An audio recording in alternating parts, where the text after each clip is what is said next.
नमस्कार दोस्तों, आप सब लोगों का एक नई वीडियो में हार्दिक स्वागत है। आज की वीडियो में हम सॉल्व कर रहे हैं पार्ट 2। टॉपिक है हमारा प्रॉफिट एंड लॉस, लाभ एवं हानि।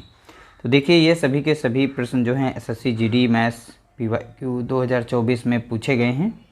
ठीक है, 2023 के भी एक दो प्रश्न इसमें लिए गए हैं। ये टाइप इसका दूसरा दिया गया है, यानी लाभ एवं हानि का।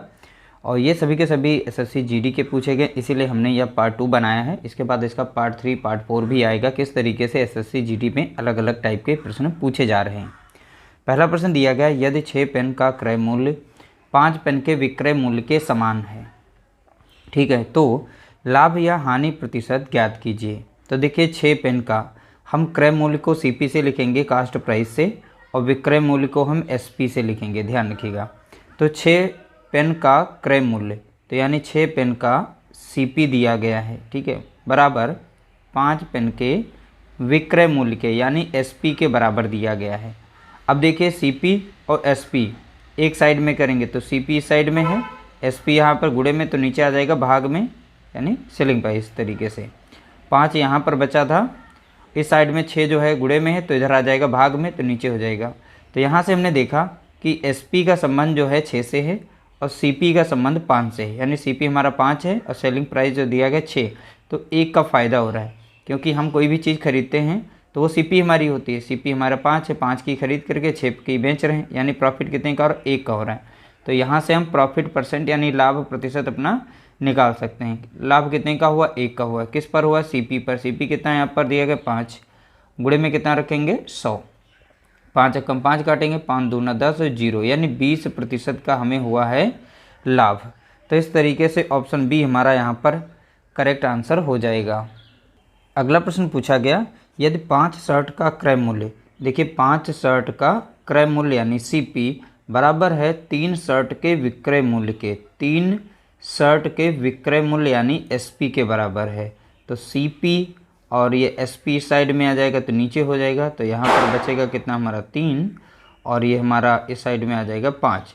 तो देखिए, 3 की चीज़ को खरीदते हैं, यानी 3 रुपये में खरीद करके 5 में बेच रहे हैं। तो सीपी का संबंध है 3 से और सेलिंग प्राइस का संबंध है 5 से, यानी 3 की वस्तु को 5 में बेचा जा रहा है। तो फ़ायदा कितने का हो रहा है, तो आप बताएंगे 2 का फ़ायदा हो रहा है। प्रॉफिट कितने का हो रहा है, 2 का प्रॉफिट हो रहा है। किस पर हो रहा है, 3 पर हो रहा है, ठीक है। तो गुणे में कितना रखेंगे 100। अब ऊपर हो गया कितना 200 और नीचे हो गया 3, 3 से भाग देंगे कितनी बार जाएगा, 3 छाक 18, 2 बचेगा, 3 छाक 18 दशमलव, इस तरीके से 66.66 आ जाएगा इसका राइट आंसर। तो इतने का हमें हुआ है लाभ। तो यहाँ पर देख सकते हैं लाभ ही था, यानी ऑप्शन यहाँ पर हमारा सी राइट आंसर हो जाएगा। अगला प्रश्न पूछा गया, कहता है कि 90 मेज़ों का क्रय मूल्य, तो यानी यहाँ पर दिया गया है क्रय मूल्य, ठीक है। तो यहाँ पर 90 मेज़ों का, तो 90 गुणे हो जाएगा सीपी बराबर एक्स मेज़ों के विक्रय मूल्य, यानी एक्स मेज़ों के विक्रय मूल्य यानी सेलिंग प्राइस के समान है, यदि 50% का लाभ होता है। अब देखिए, यहाँ पर प्रॉफिट परसेंट दे रखा है, कितना है, तो आप बता रहे हैं 50%, ठीक है। तो इस तरीके से निकाल सकते हैं। अब इसमें पूछा गया तो x का मान ज्ञात कीजिए। तो x यानी कि हमें सेलिंग प्राइस बताना है कितना होगा। देखिए, यहाँ से समान से निकाल सकते थे, लेकिन हम प्रतिशत इसी से निकाल देंगे। देखिए, 50% का लाभ हो रहा है, तो यानी इसको हम फ्रैक्शन में लिख सकते हैं 50 बटा कितना 100, क्योंकि 50 से कम 50 लगेगा, 50 दूना कितना हो जाएगा यहाँ पर 100।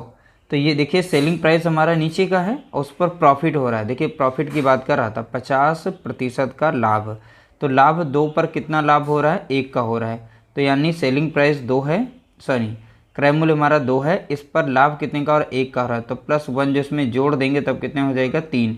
तो ये हमारा बनेगा यहाँ पर सेलिंग प्राइस, पहला हमारा बन गया सीपी यानी अपना कॉस्ट प्राइस, ठीक है। रेशियो मेथड से बना लेंगे इसको। तो इस तरीके से लिखने के बाद अब बोला गया 90 मेज़ों का विक्रय मूल्य और सेलिंग प्राइस यहाँ पे दिया गया, इसकी यूनिट देखिए कितनी है 90, यानी 3 यूनिट का मान दिया गया 90, यानी कितने गुना है, तो आप बताएंगे यहाँ पर 30 गुना दिया गया है। कितने गुना, 30 गुना, क्योंकि 3 तियाँ 9 और 1 0 यानी 90 आ गया। तो यहाँ पर भी इसे 30 गुना कर देंगे, तो 30 गुना कितना हो गया 60। तो देख सकते हैं इस तरीके से हमने आंसर निकाल लिया।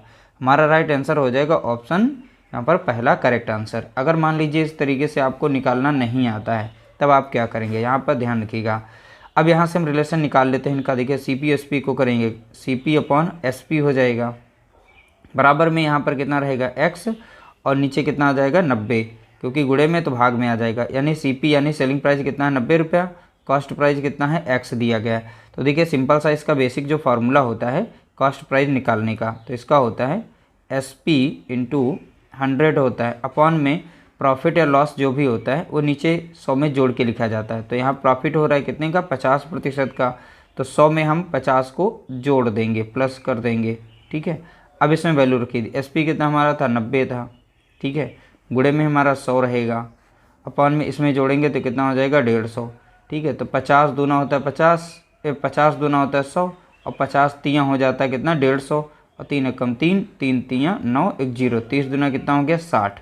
तो देख सकते हैं CP बराबर यहाँ से भी निकाला जा सकता था, लेकिन ये मेथड जो है बहुत ही शॉर्ट पड़ जाता है। इस मेथड से आपको रेशो मेथड से हानि हो या लाभ हो आप बहुत ही आसानी से निकाल सकते हैं। अगला प्रश्न पूछा गया 36 वस्तुएं बेचने पर, 36 वस्तुएं बेचने पर एक दुकानदार को 9 वस्तुओं के विक्रय मूल्य के बराबर लाभ होता है, तो लाभ प्रतिशत ज्ञात कीजिए। देखिए इस तरीके से प्रश्न हमने 2 लिए हैं, दोनों प्रश्न पूछे गए हैं, सभी के सभी प्रश्न देख सकते हैं एग्जाम में आए हुए हैं। ध्यानपूर्वक देखिएगा, एक छोटा सा इसमें यानी फॉर्मेट है वो तैयार करना पड़ेगा, उससे आप इसका आंसर निकाल सकते हैं। कैसे? 36 वस्तुएं बेचने पर एक दुकानदार, देखिए कितनी बेच रहा है 36 वस्तुओं का यहाँ पर सेलिंग प्राइस दिया गया है। ठीक है, 36 वस्तुओं का विक्रय मूल्य, ठीक, एक दुकानदार को 9 वस्तुओं के विक्रय मूल्य के बराबर लाभ होता है। तो यानी यहाँ पर क्रय मूल्य ये बेच रहा है और 9 वस्तुओं के विक्रय मूल्य के बराबर, देखिए CP में जुड़ा हुआ है विक्रय मूल्य, यानी ये बराबर हो जाएगा किसके 36 वस्तुओं के क्रय मूल्य, और फिर लाभ कितने हो रहा है 9 वस्तुओं का विक्रय मूल्य, तो प्लस लाभ है 9 वस्तुओं का विक्रय यानी सेलिंग प्राइस के बराबर यहाँ पे लाभ हो रहा है। ठीक है, तो लाभ यहाँ पर लिखेंगे CP के साथ में, ध्यान रखिएगा लाभ को CP में जोड़ा जाता है, तो इसलिए मैंने CP के साथ में यहाँ पर जोड़ लिया। अब यहाँ पर हम SP साइड में कर देंगे और CP को एक साइड में, तो यहाँ पर हो जाएगा 36 CP हो जाएगा, माइनस आके कितना हो जाएगा 9, सॉरी CP नहीं SP था, SP है। ठीक है, 9 SP यहाँ पर भी हो जाएगा, बराबर में कितना बचेगा 36 CP बचेगा।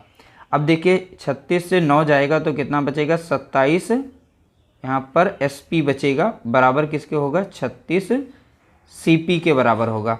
अब SP अपॉन में CP कर लेंगे, CP इधर से इधर आ जाएगा, गुणे में था। अब यहाँ पर बचेगा कितना 36, और इस साइड से जाएगा कितना 27 जाएगा। अब अंतर देखेंगे कितने, 27 की चीज़ को 36 में बेचा जा रहा है, तो देखिए CP का संबंध 27 से है और SP का संबंध 36 से है, तो 27 की वस्तु को कितने में बेचा जा रहा है, तो देख रहे हैं 36 में, तो फ़ायदा कितने का हो रहा है 9 का फ़ायदा हो रहा है। तो यहाँ पर फ़ायदा कितने का हो रहा है 9 का प्रॉफिट हो रहा है, तो प्रॉफिट परसेंट अब यहाँ से हम निकाल सकते हैं। तो 9 का प्रॉफिट हो रहा है किस पर हो रहा है CP पर, CP हमारा कितना है 27, गुणा करेंगे 100 से, 9 कम 9, 9 तियाँ 27 हो जाएगा, 3 से 100 को भाग देंगे तो 3 मतलब 33.33% आएगा। ठीक है, इसका राइट आंसर कितना आएगा 33.33%, यानी ऑप्शन यहाँ पर B करेक्ट आंसर हो जाएगा। अगला प्रश्न पूछा गया 28 वस्तुओं का विक्रय मूल्य। देखिए 28 वस्तुओं का दिया गया है विक्रय मूल्य यानी सेलिंग प्राइस, 16 वस्तुओं के लागत मूल्य के बराबर है, यानी क्रय मूल्य 16 वस्तुओं के लागत मूल्य यानी CP के बराबर है। अब यहाँ से निकाल सकते हैं, देखिए SP अपॉन CP कर लेंगे, यहाँ पर बराबर में बचेगा 16 और नीचे बच जाएगा कितना 28 बचेगा। चाहें तो आप इसे छोटा कर सकते हैं यानी काट सकते हैं, ना काटना चाहें तो डायरेक्टली आप ऐसे ही निकाल सकते हैं। देखिए यहाँ पर सेलिंग प्राइस कितना है 16 और CP प्राइस कितना है 18, यानी सॉरी 28 का खरीद करके बेच रहे हैं कितने में 16 में, तो नुकसान कितने का हो रहा है आप यहाँ देखेंगे, तो 28 से 16 को माइनस करेंगे, दोनों के बीच में अंतर देखेंगे तो अंतर हमें मिलेगा 12 का, यानी 12 का हो रहा है नुकसान। कैसे?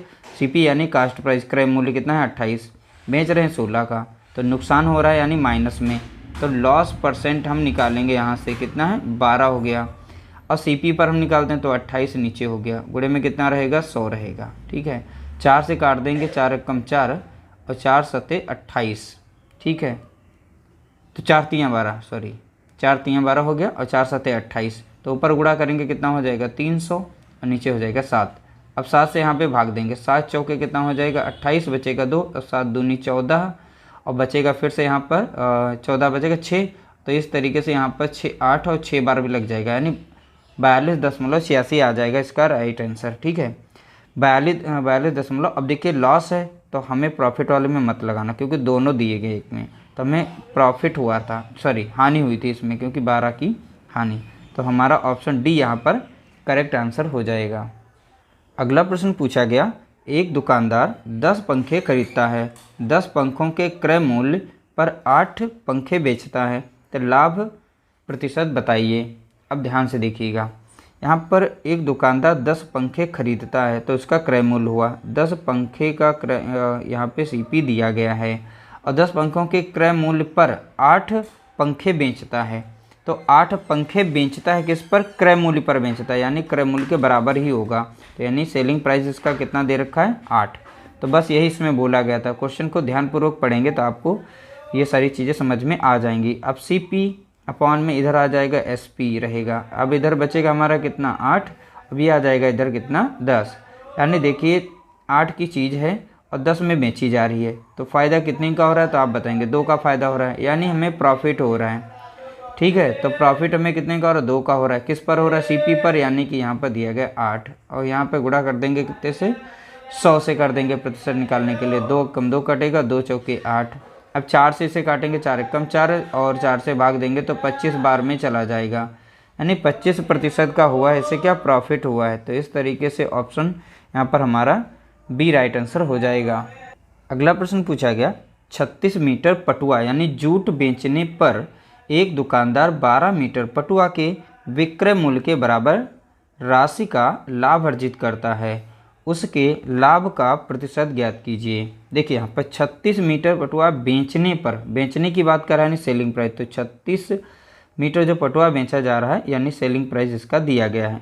ठीक है, तो 12 मीटर पटुआ के विक्रय मूल्य के बराबर लाभ है, तो विक्रय मूल्य के बराबर लाभ ले रहा है। ठीक है, तो यानी कि इसका सेलिंग प्राइस यानी कि कॉस्ट प्राइस भी 36 रहा होगा, यानी CP। ठीक है, और इस पर जो है लाभ कितना ले रहा है, 12 मीटर का लाभ लेगा, सेल करने पर होगा ना, तो 12 मीटर का यहाँ पर क्या हो जाएगा, SP हो जाएगा, सेलिंग प्राइस हो जाएगा, यानी विक्रय मूल्य। अब देखिए यहाँ पर भी दिया गया है विक्रय मूल्य, यहाँ पर भी विक्रय मूल्य, ये प्लस में तो इधर आएगा माइनस में हो जाएगा। तो 36 SP माइनस कर देंगे 12 SP को, अब इधर बचेगा कितना 36 CP बचेगा, CP यानी कॉस्ट प्राइस बचेगा। इसमें से माइनस करेंगे तो कितना बचेगा 4 बचेगा यहाँ पर, क्योंकि 36 से 12 जाएगा तो कितना बचेगा 4, और इधर 3 से 2 जाएगा यानी 24 बचेगा SP हमारा, बराबर में दिया गया 36 CP। ठीक है, अब SP अपॉन कर देंगे CP, अब इधर बचा था हमारा 36 और नीचे आ गया था कितना 24। ठीक है, तो अब डायरेक्ट काट सकते हैं, 12 दूनी 24, 12 तियाँ 36, यानी CP है 2, कॉस्ट यानी खरीदने का यहाँ पर मूल्य देखिए 2 दिया गया, और यहाँ पर बेचने का कितना 3, तो 2 की खरीद करके 3 में बेच रहे हैं, तो फ़ायदा कितने का हो रहा है, 1 का हो रहा है। ठीक है, तो हम प्रॉफिट परसेंट यहाँ से निकालेंगे, तो प्रॉफिट कितने का हो रहा है, 1 का हो रहा है। किस पर हो रहा है, CP पर। CP कितना है 2, लिखेंगे, परसेंट निकालना है तो 100 से गुणा करिए, 2 से काटेंगे, 100 को भाग देंगे, 50 आ जाएगा। 50% का हुआ हमें क्या फ़ायदा है। तो इस तरीके से ऑप्शन डी हमारा यहाँ पर राइट आंसर हो जाएगा। तो देखिए यहाँ पर टोटल हमने 7 प्रश्न लिए थे, सातों के सातों मोस्ट इंपॉर्टेंट थे, तो इसीलिए हमने स्टेप बाय स्टेप समझा दिया अच्छी तरीके से। फिर भी कोई डाउट हो तो कमेंट करके आप पूछ सकते हैं।